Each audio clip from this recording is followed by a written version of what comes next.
Immunocytochimie. Qu'est-ce que l'immunocytochimie? L'immunocytochimie est une méthode de mise en évidence de protéines au niveau de coupes de tissus par l'utilisation d'anticorps dirigés contre elles. Elle permet donc de localiser in situ des antigènes dans des tissus, des cellules ou des organites cellulaires. Nous allons nous intéresser à la technique d'immunofluorescence indirecte. Dans ce cas, on fait appel à deux anticorps différents. Un premier anticorps, dit anticorps primaire, est dirigé contre la protéine étudiée, puis un second anticorps, dit anticorps secondaire, est appliqué sur la préparation. Le but de cet anticorps est de permettre la visualisation de l'anticorps primaire qui s'est lui-même fixé sur la cible. Dans notre étude, nous avons utilisé des anticorps secondaires couplés à des fluorochromes. Ceci émettant une fluorescence, la méthode est qualifiée d'immunofluorescence indirecte. La méthode se divise en 4 étapes. Déparaffinage, perméabilisation et blocage, anticorps primaire, anticorps secondaire. Nous réalisons alors le montage entre lame et lamelle et l'observation. Déparaffinage. Nous avons utilisé des coupes de tissus qui avaient été inclus dans de la paraffine. Celle-ci doit tout d'abord être retirée pour que les tissus soient accessibles aux anticorps.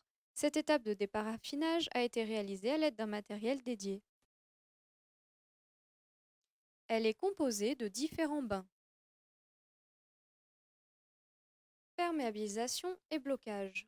Après la réhydratation des tissus, on perméabilise les membranes plasmiques en appliquant sur les coupes une solution de PBS contenant 1% de détergent, le Triton, et 3% de BSA, qui a pour but de bloquer les différents sites antigéniques avec une faible affinité, c'est-à-dire de manière non spécifique.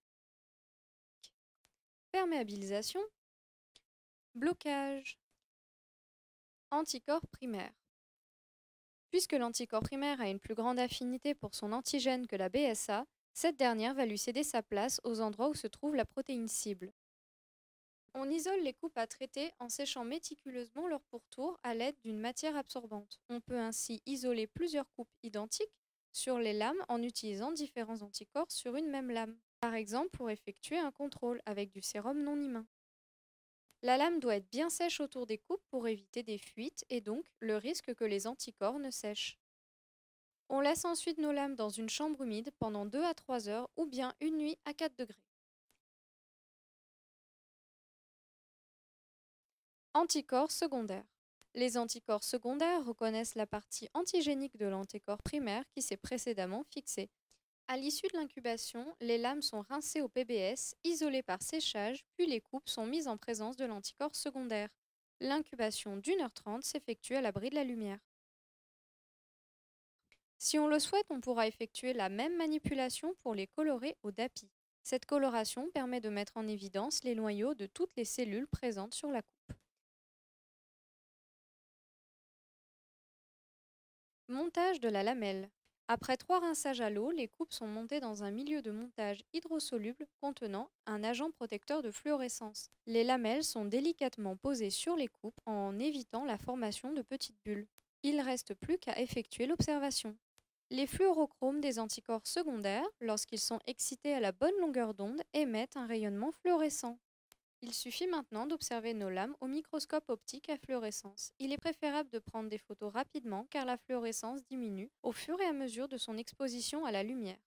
Le DAPI est un agent intercalant de l'ADN qui émet une fluorescence bleue à 460 nanomètres en l'excitant à 369 nanomètres. Il permet de visualiser les différents noyaux présents sur la coupe. La forme et le diamètre des noyaux donnent une indication sur le type de tissu observé.